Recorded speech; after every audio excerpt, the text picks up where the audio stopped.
about 6 months ago, I joined a global collective, which is organized by Distributed Press. And it was a magazine called Compost. I read it in one of the freelancer sites that they were they were doing a magazine on water. Now, water is very dear to my heart. I have been campaigning for a lot of activism, citizen activism around water. So I thought it was a great chance to understand what water means to people around the world. I have one of my friends here, Shane. Shane, these are all friends and colleagues over the years. And so basically what we did was, there were 12 writers, I think, around 12 writers from around the world. Shane is from Ireland. He lives in a town called Mayor Hamilton. And he had a local launch in Ireland a week ago. We had a global launch 2 weeks ago when it was anchored in San Francisco, which is where our editor is. So we will play the editor's message today.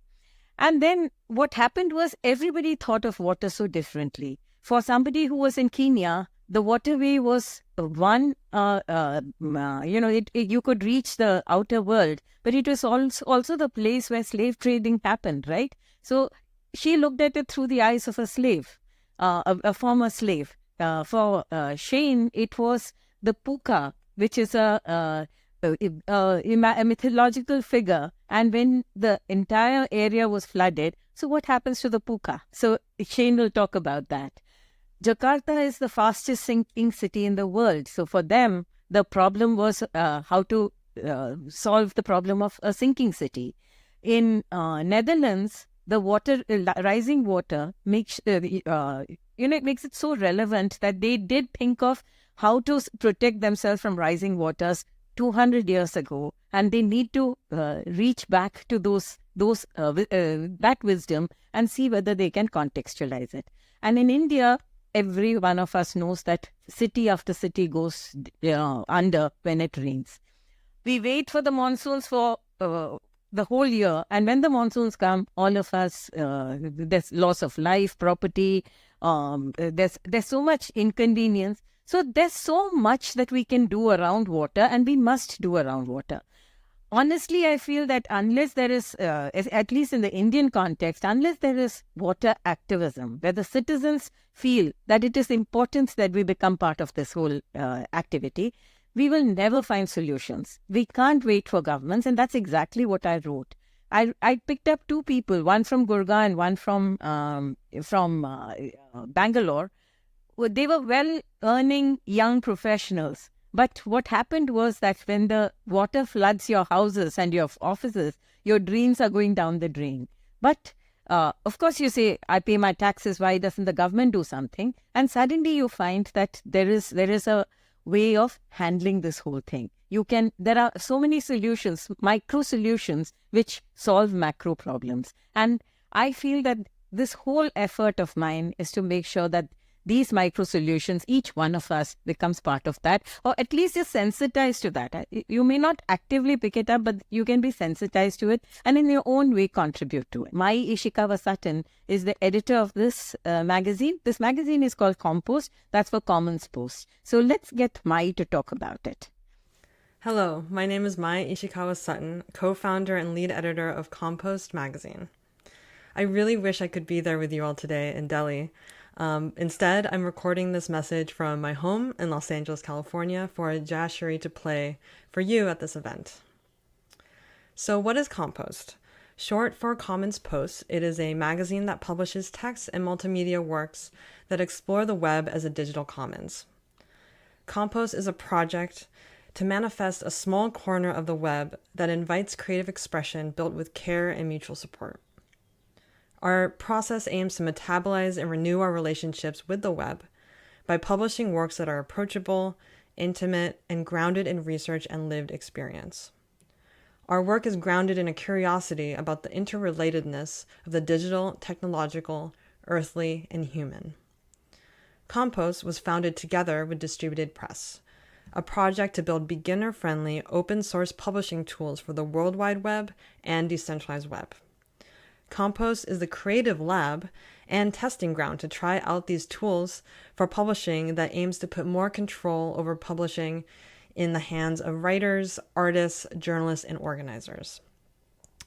As sister projects, they complement and influence each other as they work in tandem to build a healthier, more distributed digital commons. I feel it's incredibly appropriate that this third issue is the first time we have had in-person release events around the world, in London and in Manor Hamilton, a small town in Ireland, and later this summer in Los Angeles when I organize one here in my home. Water Bodies is about paying attention to the physical, material nature of digital networks. And what better way to celebrate that by gathering people together in person to discuss shared infrastructure that we rely on for our lives and livelihoods, that is water and the internet. To continue, I'm going to read an excerpt from our foreword of issue 2 to explain the theme of our third issue. We're interested in lifting the veil of the saturated metaphors often used to describe the web and instead commit to examining the materiality of our networks. Seemingly innocuous terms like the cloud are deployed to refer to what in practice are mass networks of corporate-controlled servers. How does the language readily available to us obfuscate the true cost of using and rely on the infrastructure of global capitalism? What might shift when we choose to pay attention to the actual substance that constitutes our digital networks? When we do, what cycles of domination, dehumanization, and ecological neglect can we finally break free from? For this third issue of Compost, we turn to our relationships with and acknowledge ourselves as water bodies. Sourced from lakes, rivers, and oceans, water cools the data centers that store the bits of data that I'm reading here. It's boiled into steam, then turns turbines for the electricity that powers your device, the router it connects to, and every whirring, beating part of the network that brings you these words. This page that I'm reading from is brought to you by millions of liters of water as droughts, contamination, and rising sea levels continue to creep us towards a boiling point of human and non-human suffering. Water Bodies interweaves tales of early trade networks, histories of water management, and examinations of network infrastructure and community organizing in the face of the climate crisis. The story of a young Taita man, captured and enslaved on the Kenyan coast, explores water as a site of ritual and of violence. Puca, the trickster figure in Irish mythology, welcomes us into a consideration of the relationship between water, technology, and the emergence of the nation-state. The folklore of the waterschappen in the Netherlands asks us to examine the emotional and spiritual dimensions of managing a commons. In a near future in Tanjung Priok, the irreparable violence of the Dutch Empire's rule becomes clear. Two sentient machines would write letters to each other while trying to save Jakarta, the fastest sinking city in the world. In an interactive game, A Lost Shrimp and the Mediterranean Sea reminds us that state borders are a digital issue and suggests we must get creative about protecting the high seas from greenwashing and the surveillance tech. A piece about environmental DNA investigates community science and the institutional barriers that prevent people from monitoring the health of their own local water systems.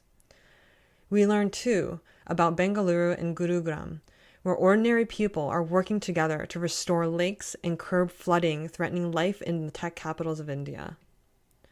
Portal Sem Porteiras, a community network in Mantiqueira, Brazil, takes us on a walk along their local river to meditate on the structuring logic of neoliberalism and private property. Quote, "I don't have answers, even as our waterways bleed dry," writes Olunisi Owosusi in their essay about the role of water in the various components of digital infrastructure that we use every day. Quote, "But I hope that collectively we can move towards ways of working with technology in our world that work with and not against its systems, ways that preserve and build rather than just destroy and erode." End quote. So I will stop there from reading from the forward, and I'd like you to continue with your event today. But I just wanted to say how much of a pleasure it was to work with Jayashri on her piece. Such an accomplished journalist in her field, and to learn about all of this community organizing that is happening there to restore the waterways. And I'm so thrilled that this event is happening, and Jayashri showed me a photo of the venue, and it just is beautiful. And so just want to emphasize how much I could be there with you today. And thank you so much for Jayashri for organizing this event, and for all of you for being here today. Thank you so, so much. Shane is from Mayor Hamilton. He launched the Irish event a week ago, and now he's going to address us. Shane, all yours. Myth ecology and technology. Deep in the dense growth of a commercial forest, there is a very old tree, half dead but still growing. Its trunk is about 2 meters across at the base. It has stood for at least 150 years, as it is marked on the maps of the 19th century hunting lodge. It must have been big even then, because someone nailed a horseshoe into it. When the contemporary forestry was planted 30 odd years ago, and the other old trees removed, this one was left alone. The horseshoe is upturned, leaking out all of its good luck. The tree with the horseshoe grows on the shores of the so-called Blessington Lakes, also more accurately known as the Puca Reservoir. Puca comes from the Irish Pul a Fuca, meaning the Puca's hole. It holds 166 billion litres of water.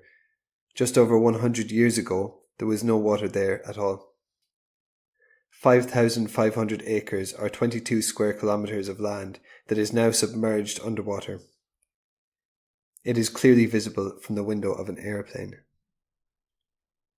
In the 1930s, the two rivers of Kings River and the River Liffey were dammed, and the valley flooded to create a new hydroelectric power station.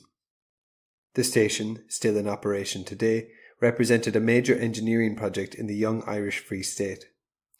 Obstructions to the water flow and to possible future boats were cleared, including trees, houses, walls, roads, bridges. The human residents of the valley were evicted prior to the flooding, and given compensation that the state calculated as more than reasonable. Yet displacement causes more than monetary suffering, and any uprooting of lives can have long-term emotional and social consequences. The newly formed Irish Free State Army fired artillery at the bridges that would soon be submerged. They destroyed them in an act of uncanny violence that can only be explained by a fear that some mythological or otherworldly monster might make a home for itself in the nooks and dark recesses of these old structures. The destruction of the bridges was a way of laying flat, of erasing one form of control over the landscape while introducing another. Gone were those hand-laid stones, a relic of the empire, exploded back to earth to form the lake bed. The term uprooting brings us around to trees. The trees were perhaps the only things that were not uprooted. They were instead cut down and left with only roots. Simone Weil wrote her magnum opus The Need for Roots in 1940 after being asked to explain the meek surrender of the French nation to Germany at the beginning of World War II. She drew in the metaphor of roots and considered how uprooting people en masse can have dangerous and long-lasting repercussions, especially where removal is forced.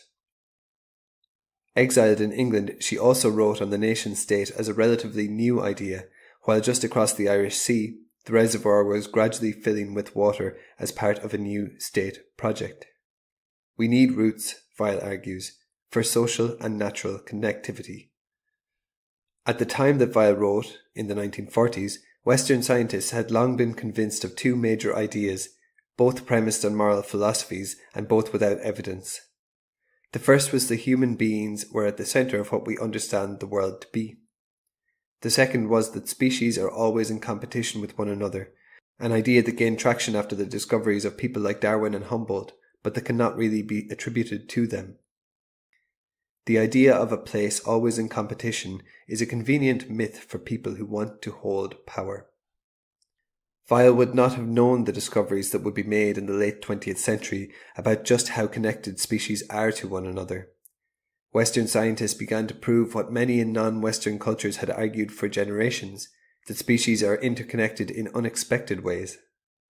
The trees that live also harbour a multitude of other life, from birds, animals, plants and insects above ground to the fascinating mycorrhizal networks below. In 1997, Professor Suzanne Simard proved that trees in forests also send messages through this mycorrhizal network, passing warnings and aid through an entanglement of root and fungal hyphae, although the veracity and evidence of this new research is still regularly challenged by others in the field. The interconnectivity of soil and people was one of the main reasons humans resisted being moved on in the valleys in West Wicklow. Historian Christian Corlett compiled oral interviews of those who were relocated in his large volume work Beneath the Puca Reservoir. In this book he documented the positive and negative responses from those relocated. Told that they would be rehoused in better places, with better land, some argued that the quality of the land was not as important as how it had been worked. The attachment to place was more than just sentiment. It was through the living, breathing forms of the land all around. The livestock also travelled, willingly or unwillingly, with some others hitching a ride along the way. The ticks, the worms, the beetles. They too experienced this loss of place and must have approached the unexpected abandonment of their home with some trepidation. Which brings us to the reverse. Manchán Magan recently wrote about the two worlds that are embedded in Irish mythology. Our world, the Ciantar, has a mirror beneath it, the Altar. Each exists simultaneously, and the thin border between these places opens at key times of year, such as Samhain. It is important at these times to make sure the folk from the other place don't know that you are human, so you wear disguises or make offerings to appease them. Of all the creatures in that other place, the Puca was a little different. He could always travel freely between both worlds, making mischief in either. Local lore tells that the Puca, a trickster character in Irish mythology, lives in the form of a metre-long pike in the King's River, one of those that was flooded. The Puca is mischievous, occasionally malicious, and on a rare occasion helpful to travellers. As a shape-shifting character of the other realm, Puca has little material interest in the day-to-day lives of humans. Today, the Puca as Pike's area of roaming is the much larger expanse of Blessington Lakes. We have no way of predicting what this free reign might cause, or might have caused. The Puca was always the creature that could wander to and fro between worlds, but in the flooding so much space opened up that suddenly he could go almost anywhere. The flooded valley was filled with space to commit mischief. Flooded houses and farms unlocked untold secrets, and this creature thrived on the new surroundings, exploring each crevice. But then some things are hidden or want to remain unseen. There were graves of humans unconsecrated or unwelcome on holy ground. These were buried outside the cemetery walls. Their bones were unearthed by the erosion caused by the lapping of the shores. What was hidden became unhidden, mixed up in belief, body, history, and earth. The tree roots were gradually exposed over time, creating unusual shapes that sometimes break free and roam the waters. Seabirds came to make a home in this unusual place. The two worlds were confused, and the Puca, maybe, became bored. Which brings us to the real trouble. In many magical tales, some form of static or electricity is a portal point through which creatures can travel. Perhaps Puca can go further, into the interconnected electricity grid, into each home. In this contemporary age of technology, something wicked lies beneath the facade of shining screens and smart devices. The philosopher Bernard Stiegler, extending Heidegger's ideas, highlighted how we build technologies and then they shape our behaviours. The behaviour change then leads to other technologies. Eventually, you go so far that it is difficult to remember where it started. In late 2021, Timnit Gebru, a researcher at Google, released a report showing how bias towards white men was prevalent in the programming that underlies Google's code. Google, like many technology companies, push the myth that technologies are neutral. Gebru lost her job soon afterward. Google are not alone. Most big technology companies are led by technologies that are built on bias and histories that are problematic and often violent. Some of the internet's core technology was taken from Nazi Germany following World War II, invented at the same time that the Puca reservoir was being flooded. Philosopher Hannah Arendt saw a problem here, noting that to use these technologies would be to allow them to permeate our society. There is no telling what that can do psychologically or socially. To paraphrase another philosopher, Donna Haraway, it matters what thoughts think thoughts. It matters what technologies we use and where they come from. It matters what is beneath the reservoir and what else is created above it. So we've unlocked 3 meanings of the same word, power. Electrical power, generated at a newly built hydroelectric station. Political and social power, particularly that problematic form of power that creates tension or violence. Magical power, of a mythological creature that can traverse electricity wires. In her book, This Changes Everything, journalist Naomi Klein wrote of a myth on a Pacific island that forbade the people living there to dig up the black stone, as it would bring untold hardship.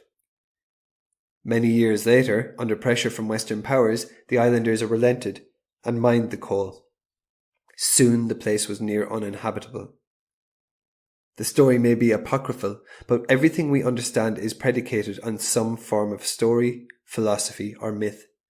Whether that is the myth of neutral technology or the story of the Puca in the river, our worlds are constructed by what we can believe and what we choose to. People believed so much in the Puca reservoir that it came to exist. At that time, the hydroelectric dam was one of 2 power generating stations in Ireland capable of powering all of Dublin City. Now it provides only around 1% of Ireland's grid. This blending of the myth ecology and technology is sometimes referred to in contemporary terms as more than human. The idea that we are part of an interconnected whole of living and non-living things is one world we may choose to believe in. It is one that I choose to believe in, but part of believing that is also believing that there are an infinite number of other acceptable worlds that exist simultaneously. Myth may have a role in exploring complex stories and ideas. I am not arguing that people should have stayed in the valley. They lived hard lives. Nor am I suggesting that the Puca is really in our machines, although I can't be sure. But I am asking that we consider the power of myth as part of the worlds we build and the narratives we create. My name is Shane Finan. I was the project organiser and one of the artists on Puca in the Machine. In 2022, we presented artworks that explored some of these ideas. Suresh is the chairman of the National Building Code. The National Building Code at one time was one of at 60,000 feet, and we never knew what had to be done with it. It was a recommendatory document, and a lot of municipalities didn't even bother to look at it. But that's not the case now. Parts of the National Building Code are now integrated into the building bylaws of the cities, which is a very, very positive thing in many ways. And that's where I thought Mr. Suresh's contribution has been huge in making sure that small things like safety, like standards for various issues, these were included in the National Building Code, which has become a document that people like you and me can actually refer to and understand. It's not just jargon, it's something that all of us should understand. On the other hand, Ananta is president of NAREDCO MAHI, and they have started an initiative on water. Ananta will speak about that. And in all this, the whole effort is to make sure that people like you and me get involved. It cannot be with governments. It cannot be with NGOs. It cannot be with just 5 engineers. It cannot be with just 4-5 engineers. It has to be with people. It has to be so that all of us find our solutions together. So once we start the discussion, then I'd like people to join in, raise problems, raise issues, just comments, but do join in, because this is not one to many. Which is why I called it a round table. So over to you, Mr. Suresh.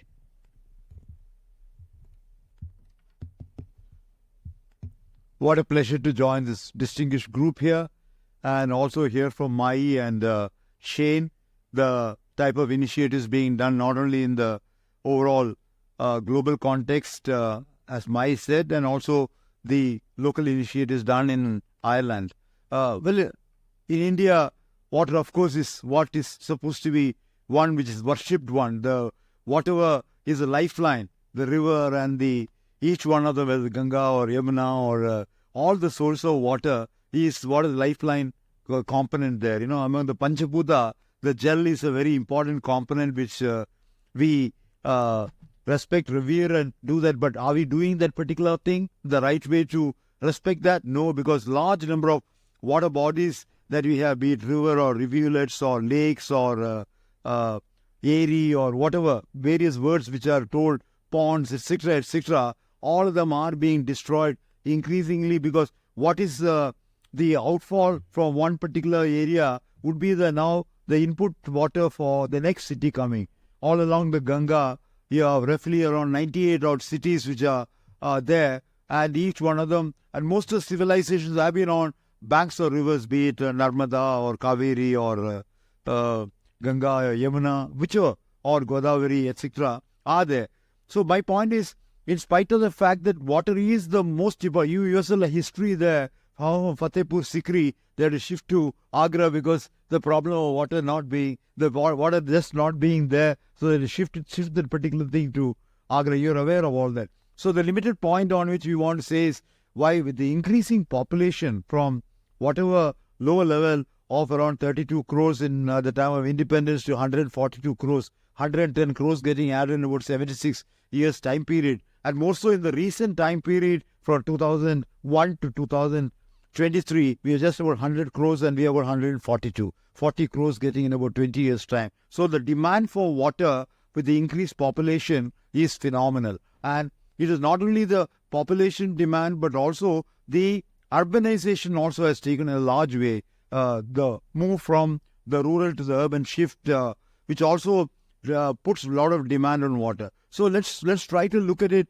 What does a country look at it from point of view of what type of water is required for human life for all purposes together? 135 liters per head per day or 45 gallons is what have been identified. But all our efforts now is to see that we are never able to get a 24/7 water, excepting maybe in around a dozen cities of out of the 7,300 odd cities of the country. That's the situation today, where 24/7 you get water.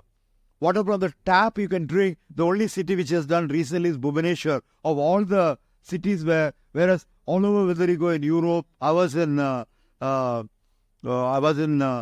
New Zealand, in Auckland and Australia, you can all, right from the tap, you can take the water and drink, and water from the tap. But none of the Indian cities are able to provide that luxury idea to go through one more treatment units of nature, to go through one more process over there. Urbanized environment to achieve that by 2050, developed countries have put, China has put 2060, India has put 2070, because for achieving for a country of subcontinental proportion is about 1.5 or 6 billion. We are number one in the world is 1.42 now. Not a great honor, but that's a demand for more populations. Demographic demand brings in enormous requirement of water supply. So all the more reason, conservation of water, and so that even if you are able to get on 50 liters per head per day, 50, leave alone the 135 liters, you can't use the same water for your washing your car, washing your garden. Water need not be from the same municipal water supply. That's exactly what's happening there. It's criminal to do all that. So according to us, that I'm now the chairman, I'm working on the 2025 version of the National Building Code. We had the 70 version, 83 version, 2005, 2016. Latest version is going to come 2 years from now, keeping in view the Sustainable Development Goal 2030 goals, where 2 of those goals are related to water and life, etc. Some of these things will come in terms of requirement level and what can be given. So there were demand side coming, supply side people have to do. Unfortunately, water supply in all the states, municipal corporation do not do that. They are all being done by parastatal bodies like water supply and sewerage boards or Jal Nigams or water authorities or sewage authorities, and only the requirements. So city authorities are not accepting the city of Mumbai, where they have the own water supply scheme done by the municipal corporation itself. In all other cases, not being. There's also another area which is, and when I checked it with the Auckland City Council over there, they themselves deal with that. They deal with water supply, they deal with sewerage, they also deal with all the regulatory controls in that. And very strict controls are there for all these areas in terms of consumption level 1. So net zero water is the latest one to see, so that zero liquid discharge comes into it. From whatever you use, consume that, recycle that, reuse that particular thing in your own particular area for various purposes, be it on air conditioning water, or whether you want it for landscaping, or want to use it for construction water. There are various uses by which construction water is a very major area which we can use with certain amount of treatment level. You can do that, including curing, etc., etc. We have to achieve, we were somewhere around 4 out of 10. To achieve the 4 to 5 or 5 to 6 or 6 to 7 or 8, to reach those levels which most of the developed countries have reached, we have to really pull up our socks and do enormous amount of thing at the builders level, developers level, consumers level. But I am very happy, Jayashree. I want to say the Apartment Owners Association and the consumer societies which are there, either by under any apartment ownership act, any act, they are increasingly, they are at the end of the day, they are the one to supply it, because builders are gone, they have to maintain those areas. So they have to ensure that they are ready to take into some of the initiatives over there which was not done by builders. But now it has become compulsory that under the Environmental Impact Assessment Authorities, people under state SCIAA or the central government for large infra projects, to make it compulsory that a project will not get a clearance for environment clearance unless you provide on water and wastewater all these particular system for how do you use that, including twin piping systems over there, or even, as I said, they're slowly coming into the rating and water rating and other related area, how we can deal with that. And we have to have phenomenal amount of dissemination of information and the community participation coming in this area, a massive amount of awareness creation, appreciation creation, and so the application comes in a large way, and that needs to be done. Quite often when misinformation, disinformation, lack of information, you don't get the right information on this area. Lot of work. So therefore, some of the initiatives you people are undertaking, some level, Bill Gates and Melinda Gates Foundation are also putting some effort in this area, but little, not in terms of in-depth application there, but some efforts are there. Large number of NGOs are working. I personally feel that we could also make use of a large number of NGOs working in the sector on water, and Watson is a very important group there. We should get them active in this particular one. I think I'll stop at that. Hand it over to Ananta. A very good evening to all the 25 wonderful, amazing and brilliant minds here on this round table. Suresh sir, thank you so much. That was extremely enlightening, and it was, I think we all have got completely energized. Now we are completely immersed in this cause for saving water. I think you covered all the aspects so beautifully. My heartiest congratulations to Jayashree for this initiative. She has put in 6 months of hard work into this, and she has tried to condense it into 3,500 words for all of us lazy people to read, understand, and actually get impacted by the problem at hand. And the problem indeed is very grave, very grave. I am Dr. Ananta Singh Raghuvanshi. I've spent about 33 years in the real estate industry between DLF, EMAR, Experion and DMAC. Jayashree and I go back almost 20 years. I'm so happy to share with all of you that when her first book came out, we were together. When NAREDCO MAHI, the women's wing for NAREDCO, which is National Association for Real Estate Developers, it is a pool of more than 5,000-6,000 developers and adding every day. So they are celebrating their 25th year this year. And 2 years back, we said when the 25th year gets celebrated, it's important that gender integration should be in place. So when MAHI was born, Jayashree was again sitting next to me. She was our moderator for that panel, the launch panel at the Ministry of Housing and Urban Affairs, and we have done this together. Now, coming to Mahi, Mahi was named after a river in Western India. But we just named it after a river because, of course, Dhoni is also Mahi. It's easy to pronounce. We were planning to work from Kashmir to Kanyakumari, and we said, people should be able to easily remember, call it, and of course, a lot of other things. Mahi, short for Mahila, so many other things, But we just went with this name. Our only purpose when we started it was gender integration, because wherever we used to be sitting, we were the only women in the boardroom, in the hall, the only boys. And in my case, it was just underrepresented in real estate. And I used to look at it as my failure, that even when you are sitting in a corner office, you are a CXO in your own right, why are you not able to bring them up to that level? And Jayashree was wearing two difficult hats. One was media, and that also real estate, and real estate and media. So in her case, it was, I think, even twice as tough a job. So we started with that 2 years back. Now, what happened, interestingly, was I think sometimes the universe is with you and so much of positive energy that we became a pool of 50 super women, all as accomplished as her and equally, special and brilliant and willing to give back. So just experience and brilliance alone cannot change the world. There has to be a desire to give back. So we formed a pool of 50 super women. In addition to that, we got 108 MAHI volunteer women who did not have all that much time, but as and when they were available, they would make themselves available to us. And we have one such person right across the room, Himani. So 108 of those women came. But the beautiful thing was that during my Niti Aayog, Atal Innovation Mission training and mentoring sessions, when I would go to these school kids, I got 108 Bal Jal Sena warriors from there. And they are so absolutely such beautiful cupcakes. They would stop their teacher, ma'am, nal band kar lijiye, have the last sip. They would stop their parents. They were so our army just grew leaps and bounds once we agreed on certain causes. And we decided on 4 causes because we had the brains, we had the leadership, we had the desire.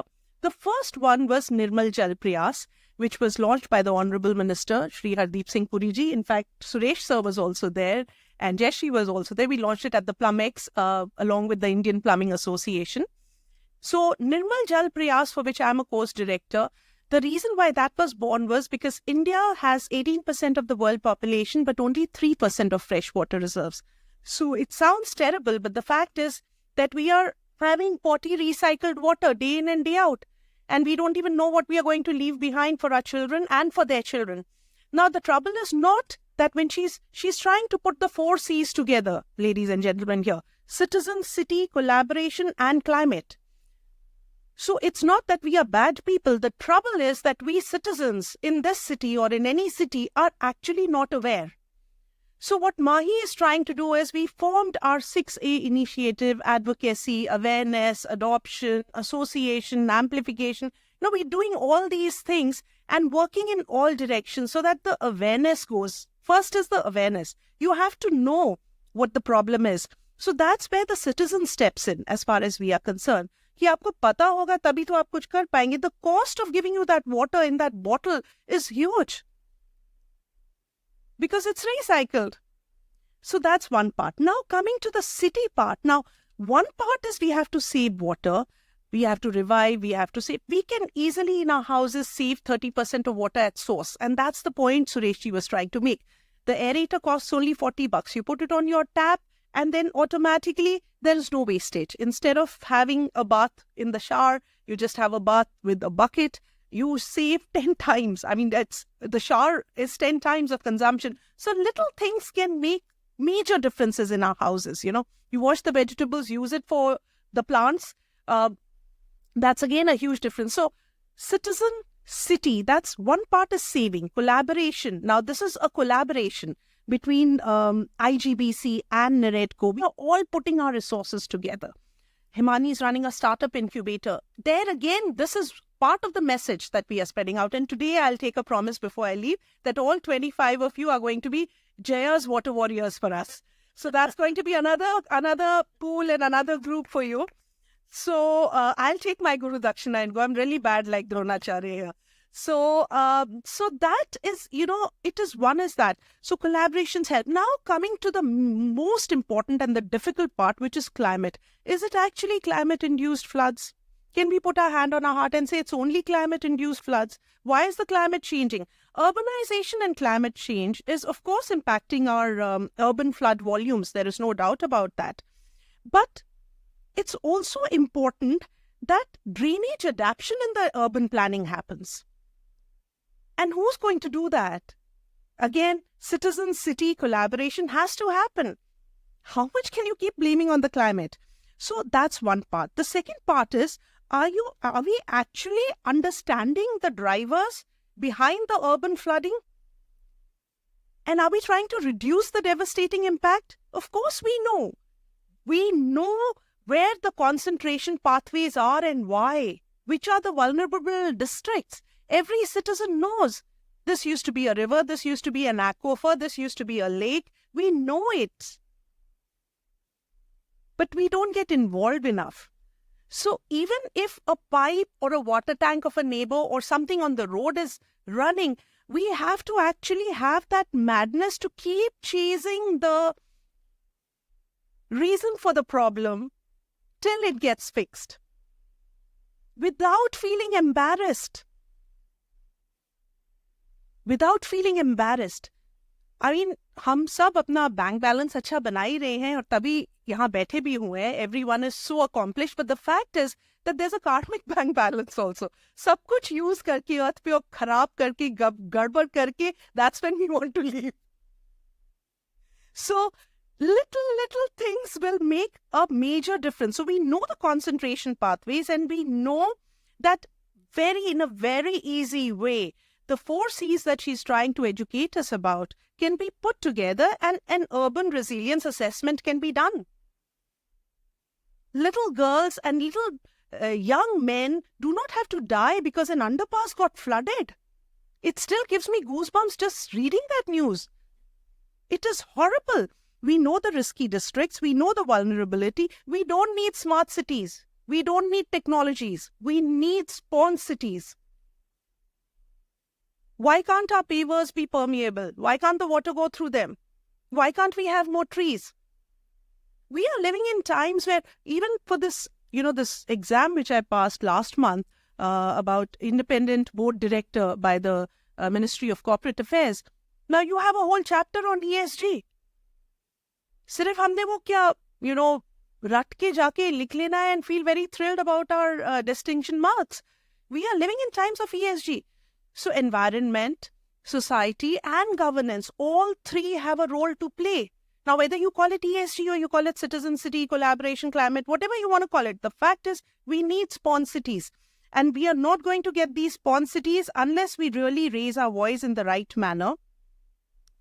These volumes of water, which are increasing maybe because of climate change, maybe because of us, have to be disposed of. They have to be runoff volumes immediately at source. You cannot let it collect and cause diseases and everything. And the poor people are the most vulnerable. They are the ones getting affected the most. They are dying because their houses get submerged. The age of 25, and in the last 4 years, he's cleaned more than 100 ponds all over the country. He started with his own funds. Now, of course, there are lots of corporates and CSRs. And just like Sir said, so many NGOs supporting him as well in this movement. He's already put 7 urban forests in place. Now, those are the type of things that we need, and we need to celebrate those wins, and we really need to work towards that goal. And I think on that happy note, I would request all of you, wherever you are sitting, whichever social event, official event you are in, please spread this message. Save water, every drop matters. Thank you.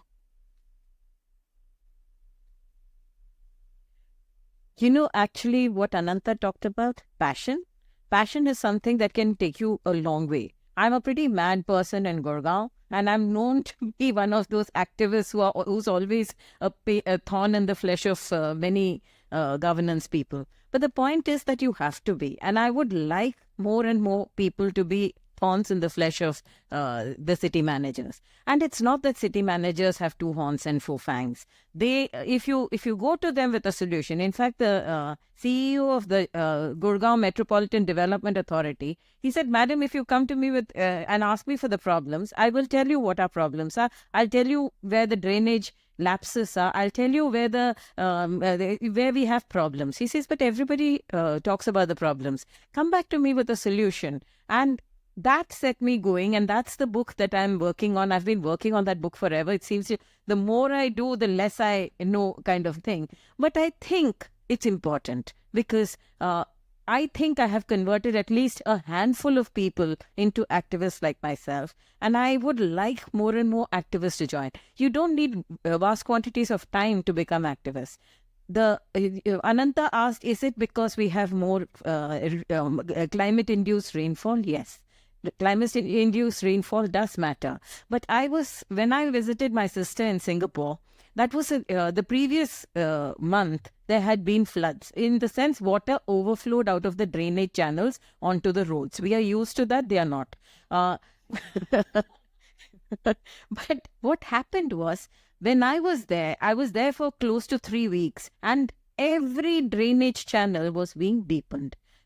Which meant that even if you don't have the capacity to hold the water, and you know that more water is going to fall, and that is going to happen. Intense precipitation is going to happen, but at least make your drainage channels capable of handling that. This, in fact, in the Gurgaon context, the chief engineer of the sewage, the drainage system said that there are drainage channels which came up to a point. Then somebody came and cut the road and went, and that drainage channel was cut away. So that waterlogging, all he did was he fixed half a kilometer of pipe. And that drainage, they had about 179 waterlogging points. Yeah, so they just connected it to the master drains. He said this was never part of the original city plan, but the original plan went for a toss when you did not implement it, right? So he said, all I did was I put small side links, and that water started flowing from the road back into the master drains. If that happens, the master drains then carry it forward. Now, this means that we have contained the waterlogging issue, but we have not addressed the issue of aquifer recharge. Unless the water bodies, this water seeps into the ground, it's two birds with one stone. The waterlogging is contained and the aquifer recharge happens, but that we are a very, very long way off. But all that we are talking about is the 500 cities that Mr. Suresh talked about. 7,400 or 500 cities, whatever, 7,300 cities, they are not even master planned, but it's an opportunity. If we haven't master planned them and we are in the middle of climate change induced floods, can we master plan them in the right way? And can we implement them in the right way? And can we push the citizens to work with the cities because they don't have enough officials? These are village panchayats which have become municipalities. Can we now push those people to become warriors in their own way so that there's no waterlogging outside their house? Nobody does things altruistically. No citizen says that my city has to be beautiful. No, I disagree with that. But if you don't want water to stand outside your house, you will go and work with those engineers. Make it a win-win situation for all. If the engineer finds that the citizens are not complying, encourage the citizens to pick up those issues that matter most to them. They're not getting water. There's waterlogging outside their house. There's sewage reflux in many places because the level of water has come up. And why has it come up? Because our water bodies. In Bombay, it was the Mithi River. It was choked with plastic. In Chennai, it was the Buckingham Canal. It was choked with plastic. In Bangalore, in Cochin, it was plastic which just needed to be cleaned. A city cannot do it overnight, but citizens at small mohalla levels can do it. Who is to start this movement? My aim is to start this movement. I don't care. I don't want accolades, but I do want to see small localities of every city saying that I am waterlogging free. And for that, it is not one city or one state. Water flows across states, water flows across districts. So you have to have collaboration. And that's what I'm trying to do, working with citizens and with cities.